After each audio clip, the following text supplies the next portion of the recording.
Assalamualaikum warahmatullahi wabarakatuh. Selamat pagi pemirsa Trans7. Khazanah Ensiklopedia Islam Dunia pagi ini kembali hadir ke hadapan Anda untuk berbagi informasi Islami. Semoga menginspirasi dan menjadi motivasi aktivitas Anda hari ini.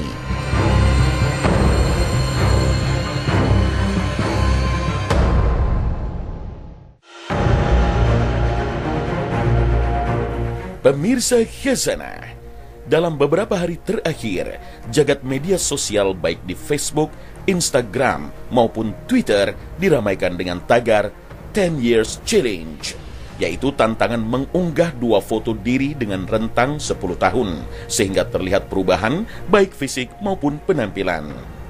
Berbeda dengan tantangan sebelumnya seperti Kiki Challenge, Bird Box Challenge, yang berakhir dengan beberapa kasus kecelakaan. 10 Years Challenge mendapat sambutan yang positif. Sebagian netizen memanfaatkan tantangan ini untuk mengenang peristiwa manis masa lalu, pencapaian yang sudah diperoleh, hingga perubahan fisik maupun kehidupan yang dijalani. Artis Teuku Wisnu misalnya, lewat unggahannya di Instagram, ia menceritakan perubahan yang dialaminya saat belum menikah dan setelah menikah dengan Shireen Sungkar, dan bersyukur dengan enaknya makanan istrinya. Namun tantangan 10 Years Challenge atau perubahan 10 tahun terakhir ini juga memberikan dampak negatif, terutama bagi mereka yang telah mengenakan hijab. Demi mengikuti tren di media sosial, mereka lupa dengan mengunggah foto 10 tahun sebelumnya yang masih menampakkan aurat. Menanggapi hal ini, artis Kartika Putri yang juga mengunggah 10 Years Challenge memilih tidak menampakkan fotonya di tahun 2009 dan menggantinya dengan tulisan saja. Dengan adanya 10 Years Challenge atau tantangan perubahan 10 tahun ini, kenangan masa lalu kembali diingat. Perubahan fisik yang tergerus usia menjadi nampak. Mengenang masa lalu yang dibandingkan dengan pencapaian saat ini akan menjadi suatu hal yang positif bila disikapi dengan cara bersyukur kepada Allah Ta'ala dengan apa yang telah Allah berikan. Kemudian membagikannya di media sosial, tentu sebagai pengingat kepada yang lain untuk selalu bersyukur. Melihat perubahan usia yang menua kemudian bersyukur masih diberikan usia yang panjang, nikmat sehat, beserta rezeki halal yang mengiringinya, tentu menjadi suatu bentuk ketaatan kepada Allah Ta'ala. Seperti firman-Nya dalam surat Al-Baqarah ayat 152, "Ingatlah kepadaku, maka aku akan mengingat kalian. Bersyukurlah kepadaku dan janganlah ingkar." Bersyukur, Allah Ta'ala akan menambahkan nikmat-Nya, membuka pintu rezeki di dunia dan ganjaran pahala untuk di akhirat nanti. Sebagaimana firman Allah Ta'ala, "Dan ingatlah juga tatkala Tuhan mengumumkan, sesungguhnya jika kamu bersyukur, pasti kami akan menambahkan nikmat kepadamu, dan jika kamu mengingkari nikmatku, maka sesungguhnya azabku sangat pedih." Al-Quran Surah Ibrahim ayat 7. Jelaslah unggahan gambar perubahan dalam rentang waktu 10 tahun bila diiringi dengan rasa qanaah, merasa cukup dengan nikmat yang didapatkan, dan membuat kita bersyukur kepada Allah, diharapkan bisa menjadi inspirasi bagi yang melihatnya. Perubahan fisik karena usia pun menjadi hal yang banyak diunggah tagar 10 Years Challenge ini. Umumnya, mereka tetap bersyukur dengan perubahan fisik yang dialami. Sikap seperti ini tentu positif sebagai wujud rasa syukur dan menerima ketetapan Allah Subhanahu wa Ta'ala, karena menua adalah bagian dari sunnatullah. Kita sudah ditetapkan berkembang dalam fase tertentu, dari masa anak-anak, remaja, dewasa, hingga kemudian menua. Sebagaimana firman Allah, "Dialah yang menciptakan kamu dari tanah, kemudian dari setetes air mani, sesudah itu dari segumpal darah, kemudian dilahirkannya kamu sebagai seorang anak, kemudian kamu dibiarkan hidup supaya kamu sampai kepada masa dewasa, kemudian dibiarkan kamu hidup sampai tua. Di antara kamu ada yang diwafatkan sebelum itu. Kami perbuat demikian supaya kamu sampai kepada ajal yang ditentukan dan supaya kamu memahaminya." Al-Quran Surah Al-Mu'min ayat 67. Diberikan kesempatan melihat perubahan fisik karena usia adalah sebuah nikmat diberikan usia yang panjang. Dan ini akan menjadi nikmat yang sebenarnya bila diiringi dengan urusan kebaikan, amal soleh, dan ketaatan kepada Allah Subhanahu wa Ta'ala. Rasulullah SAW bersabda, "Sebaik-baik orang adalah orang yang panjang umurnya dan amalannya baik." Hadis riwayat At-Tirmizi. Namun fenomena mengunggah foto lawas dan menyandingkan dengan foto terbaru terkadang membuat lupa hal yang penting namun tak dipedulikan. Salah satunya mereka yang telah berhijab. namun latah ingin ikutan hashtag 10 Years Challenge, malah mengunggah foto lawas yang belum tertutup hijab. Kenyataan seperti ini tentu menyedihkan, terlepas tindakan seperti itu karena lupa atau disengaja. Sekedar mengingatkan, maksud disyariatkan hijab adalah untuk menutupi aurat dan melindungi wanita dari fitnah dan gangguan. Sebagaimana diperintahkan Allah Ta'ala dalam Al-Quran Surah Al-Ahzab ayat 59. Hai Nabi, katakanlah kepada istri-istrimu, anak-anak perempuanmu, dan istri-istri orang mukmin, hendaklah mereka mengulurkan jilbabnya ke seluruh tubuh mereka. Yang demikian itu supaya mereka lebih mudah untuk dikenal, karena itu mereka tidak diganggu. Dan Allah adalah Maha Pengampun lagi Maha Penyayang. Media sosial memang bak pisau bermata dua, memiliki dampak positif maupun negatifnya. Sebaiknya gunakanlah untuk kemaslahatan umat, mendorong motivasi kepada orang lain dan hindari sisi negatif yang berpengaruh buruk pada penerimanya.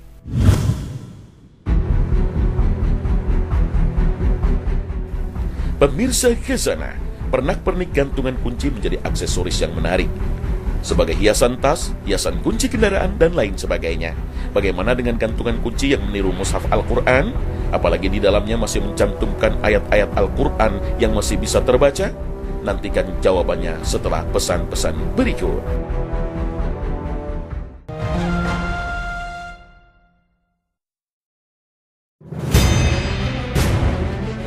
Pemirsa Khazanah, baru-baru ini beredar video di media sosial tentang adanya mushaf Al-Quran mini berbentuk gantungan kunci. Tentu saja gantungan kunci unik ini banyak di masyarakat, terutama anak-anak gunakan sebagai penghias tas sekolah.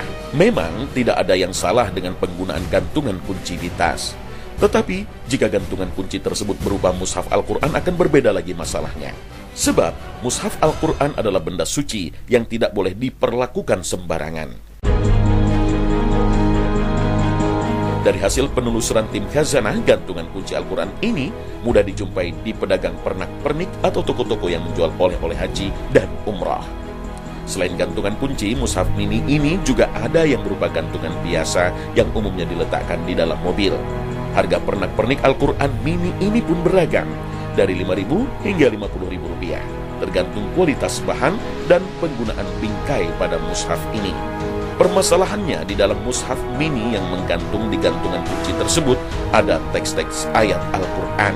Meskipun ukurannya sangat kecil, namun tulisan ayat-ayatnya masih bisa dibaca dengan jelas. Cetakan mushaf mini ini belum terjamin kesahihannya, tetapi sudah tersebar di masyarakat. Gantungan kunci yang saya dapatkan ini ternyata bukan sekedar miniatur, tetapi di dalamnya ternyata masih terdapat ayat-ayat Al-Quran yang meskipun ukurannya kecil tetapi masih bisa dibaca dengan jelas. Padahal menurut Peraturan Menteri Agama Nomor 44 Tahun 2016, seluruh mushaf Al-Quran harus terlebih dahulu diajukan pentashihannya kepada Lajnah Pentashih Mushaf Al-Quran Kementerian Agama. Baik mushaf dalam bentuk cetak, elektronik berukuran besar, kecil, dan mushaf yang berisi sebagian atau seluruh ayat-ayat Al-Quran. Ya, jadi Al-Quran yang biasa kita sebut dengan mushaf Al-Quran mini itu adalah bukan Al-Quran Kementerian Agama, tapi ada penerbit atau percetakan yang mencetak mushaf Al-Quran mini itu, dan mushaf itu belum ditasih oleh Kementerian Agama. Kami dari Lajnah Pentashih Mushaf Al-Quran menghimbau kepada masyarakat atau kepada siapapun yang ikut menyebarluaskan mushaf Al-Quran itu sebaiknya tidak diedarkan kepada masyarakat.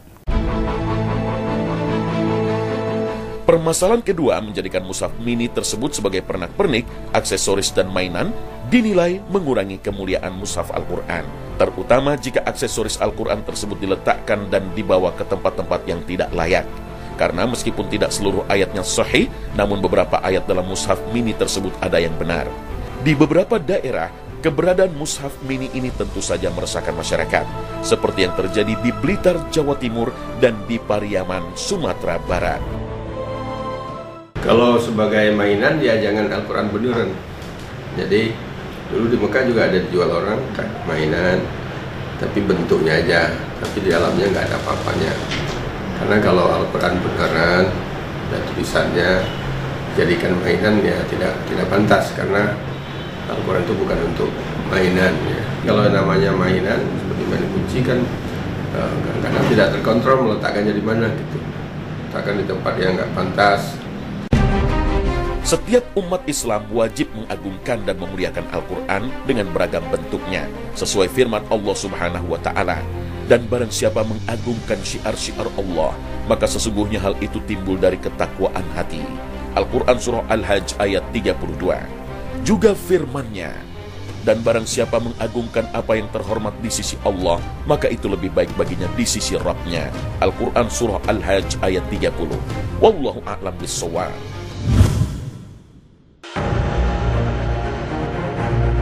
Pemirsa khazanah yang Allah rahmati, dalam kehidupan manusia selalu berharap punya keberkahan dan rezeki yang berlimpah untuk menjalani kehidupan. Tapi sayangnya takdir seseorang tidaklah sama.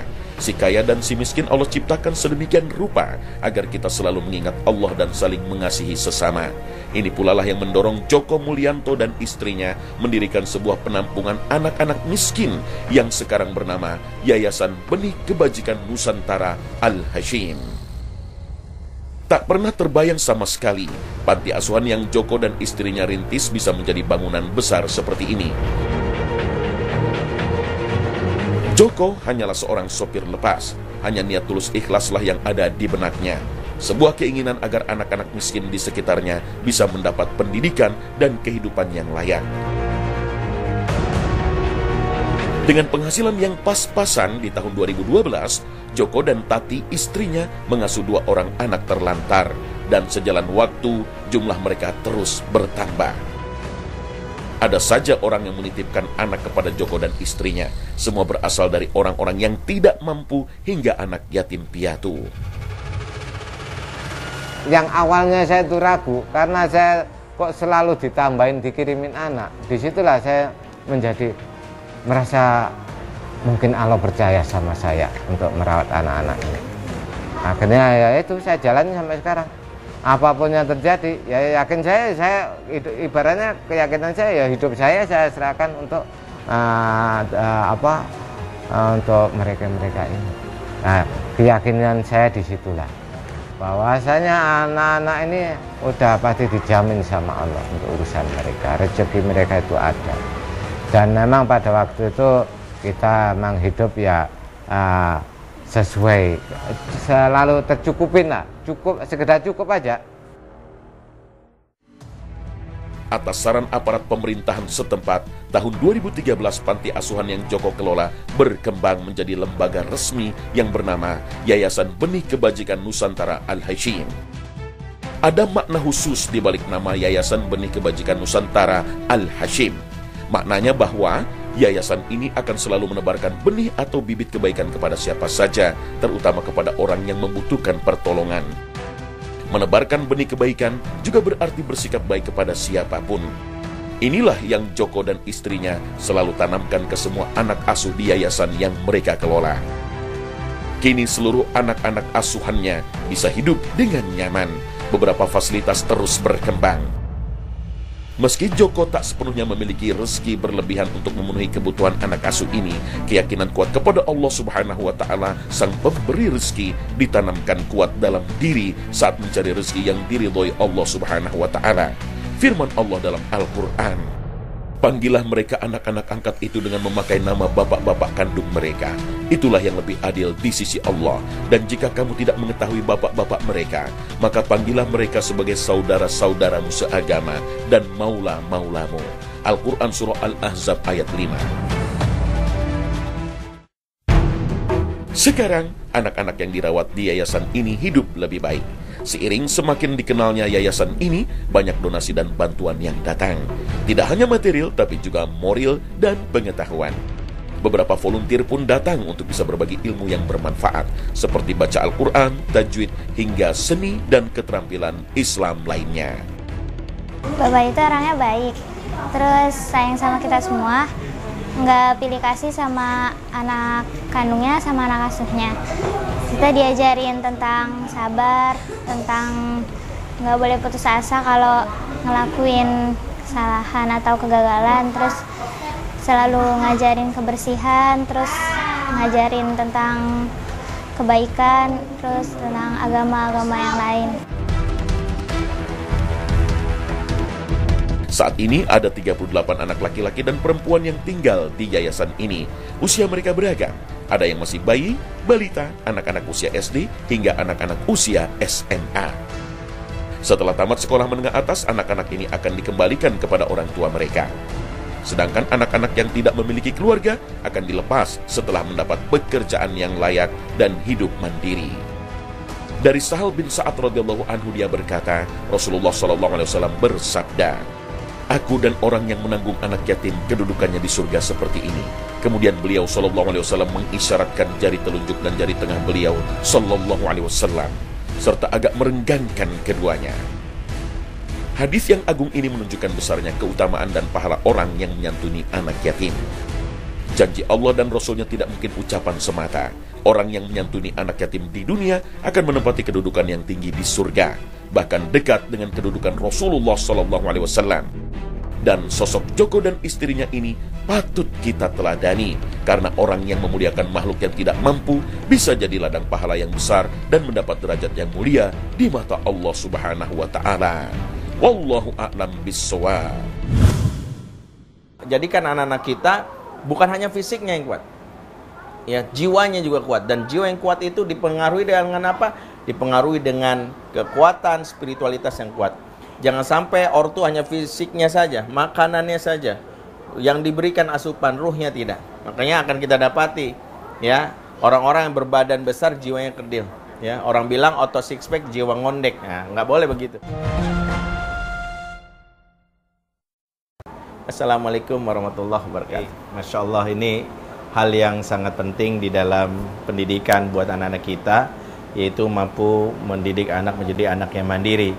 Mungkin kita juga harus pahami bagaimana anak mandiri dalam Islam itu memiliki beberapa kriteria, beberapa contoh, dan beberapa indikator yang bisa disebut anak itu anak mandiri. Yang pertama, anak mandiri adalah anak yang mereka berani mengambil keputusan. Dia siap mengambil keputusan tanpa merasa harus cemas, tanpa merasa harus takut.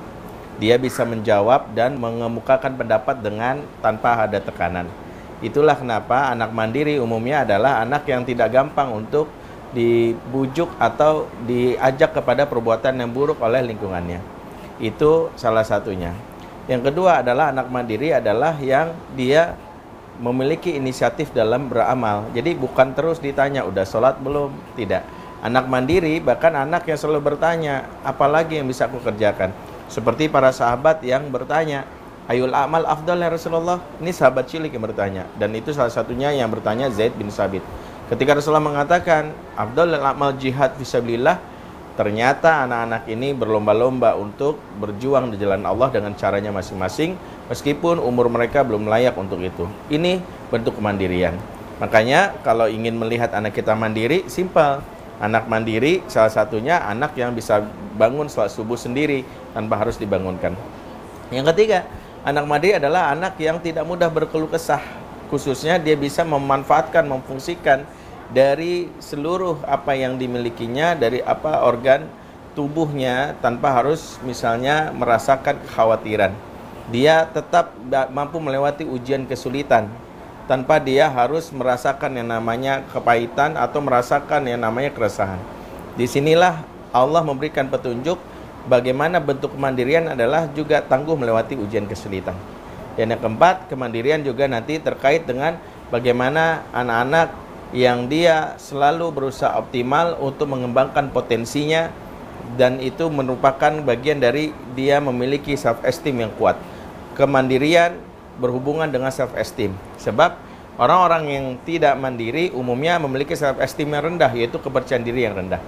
Disinilah kenapa Islam mengajarkan bagaimana kemandirian ini diawali dengan bagaimana terpenuhinya hak anak di awal-awal kelahiran. Itu adalah zona nyaman yang memberikan dampak ketenangan di awal-awal kelahiran.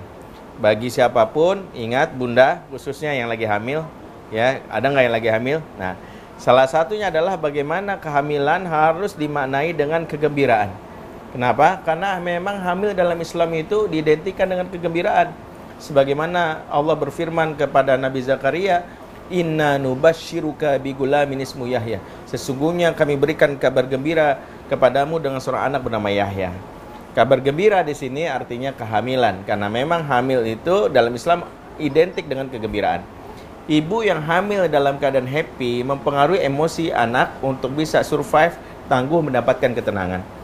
Itulah kenapa hati-hati buat ibu yang suka stres, depresi, atau suami yang kadang-kadang nggak peka, menyulitkan istrinya sehingga membuat istri merasakan kegelisahan. Dampak yang mungkin bisa dirasakan akan muncul bayi yang dia emosinya tidak stabil, emosinya labil, terlalu bergantung. Dilepas sedikit dari mamahnya ketika berumur 3 tahun, nggak bisa lepas. Kenapa ini bisa terjadi? Karena dia tidak punya yang namanya ketenangan di awal-awal dari kehamilannya. Sehingga peran pertama seorang ayah, seorang ibu mampu menjaga kehamilan itu sungguh-sungguh, supaya kehamilan itu menjadi salah satu cikal bakal bagaimana mendidik anak yang tangguh di masa depan, yaitu memberikan zona nyaman. Zona nyaman ini penting. Saat hamil pun seperti itu, saat menyusui juga seperti itu. Allah Subhanahu wa taala menghibur Maryam supaya tidak sedih di saat banyaknya sekali orang memfitnahnya sebagai wanita pezina. Bahkan Allah berikan hak ibu hamil dalam Al-Qur'an, yaitu fakuli washrobi wa qarri aina, maka makan dan minumlah kamu dan bersenang-senanglah. Makan enak, minum enak, dan wajib bersenang-senang adalah hak wanita di saat hamil. Perhatikan ini buat para laki-laki, khususnya yang punya istri, berikan haknya. Makan enak, minum enak, dan wajib bersenang-senang. Bukan karena ingin memanjakan, tapi ada hak seorang anak di dalam janin, di dalam perut ibunya untuk merasakan kenyamanan. Kalau ini diberikan, maka efek yang paling luar biasa, bayi yang mendapatkan zona nyamannya di umur 0 sampai 2 tahun, dia mendapatkan yang namanya kekuatan emosi, kekuatan yang bersumber dari jiwanya, sehingga kekuatan emosi dan ketenangan itulah yang membuat dia bisa dilepas dalam keadaan yang tidak gelisah. Kegelisahan anak-anak yang tidak siap berada di dunia luar, mentalitas yang follower, biasanya dimulai dari kehamilan dan menyusui yang tidak sempurna, atau seringkali ortu yang tidak memahami hak-hak seorang anak, khususnya saat dalam kandungan dan menyusui. Ini yang pertama. Yang kedua, kehamilan sudah, menyusui sudah. Apa yang harus kita ajarkan kepada anak-anak kita supaya bisa mandiri? Yang paling utama, seimbanglah atas 3 hal, 3 unsur yang harus dimiliki seorang anak agar menjadi pribadi yang mandiri, tangguh melewati ujian kesulitan. Yaitu pertama, anak-anak yang mendapatkan hak akalnya. Yang ini disebut akliyah. Apa hak akal? Asupannya adalah membaca, berpikir. Supaya apa? Supaya dia bisa menjadi problem solver. Bukan anak-anak yang buntu, yang kalau ditanya jawabannya nggak tahu, lupa, atau terserah. Anak-anak terserah, anak-anak yang mati fungsi akalnya, cenderung tidak bisa memutuskan, cenderung menjadi follower. Yang kedua, hak fisik, yaitu fisik yang prima, yaitu diberikan asupan makanan, minuman, suplemen tubuh, olahraga, dan semisalnya. Itu kita berikan. Dan yang ketiga, dan ini sering disepelekan oleh para ayah dan bunda, hak spiritual, yaitu ruh ya. Ruh apa? Makanan. Makanan ruh adalah apa? Dengan mengenalkan Allah dari dini. Bagaimana anak seusia dini mengenal Allah sebagai pemilik kehidupan. Tauhidlah salah satu penguat anak-anak kita di saat sendirian. Ibrahim sendiri membela tauhid, tapi tidak merasakan ketakutan karena dia punya Allah. Wattakhadallahu Ibrahim khalila, dan Allah menjadikan Ibrahim sebagai kekasihnya. Kenapa bisa? Karena memang seorang anak yang memiliki spiritualitas yang kuat, fisik boleh lemah, tapi jiwa sangatlah kuat. Jadikan anak-anak kita bukan hanya fisiknya yang kuat, ya, jiwanya juga kuat. Dan jiwa yang kuat itu dipengaruhi dengan apa? Dipengaruhi dengan kekuatan spiritualitas yang kuat. Jangan sampai ortu hanya fisiknya saja, makanannya saja yang diberikan asupan, ruhnya tidak. Makanya akan kita dapati, ya, orang-orang yang berbadan besar jiwanya kerdil. Ya, orang bilang otot six pack jiwa ngondek. Nah, nggak boleh begitu. Nah, ini harus kita miliki. Nah, dan kita lihat rahasia bagaimana pejuang-pejuang terdahulu menjadi pribadi yang tangguh melewati ujian kesulitan, mandiri di tengah kesulitan. Seperti, maaf, Bapak Jenderal Sudirman sakit, berpenyakitan, merepotkan Belanda. Sampai Belanda berkesimpulan, apa rahasianya?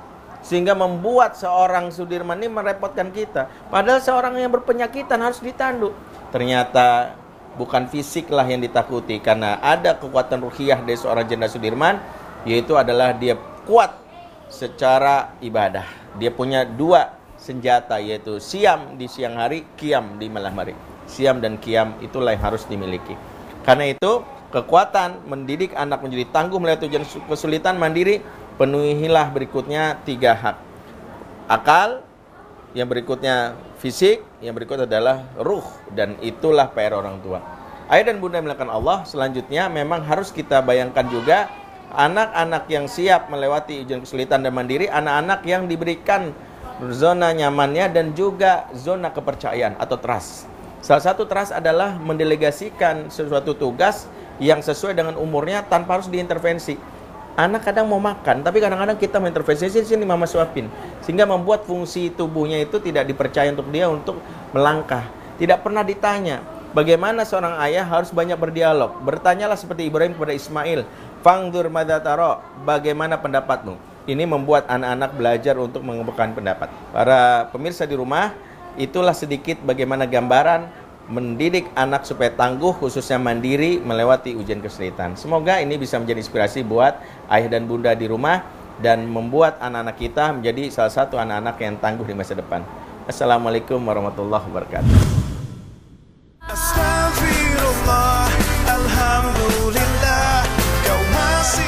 Pemirsa Khazanah, sampai di sini akhir perjumpaan kita hari ini. Semoga Allah Subhanahu wa Ta'ala senantiasa memberikan hidayah dan taufiknya kepada kita. Amin ya Rabbal Alamin. Terima kasih atas perhatian Anda. Wassalamualaikum warahmatullahi wabarakatuh.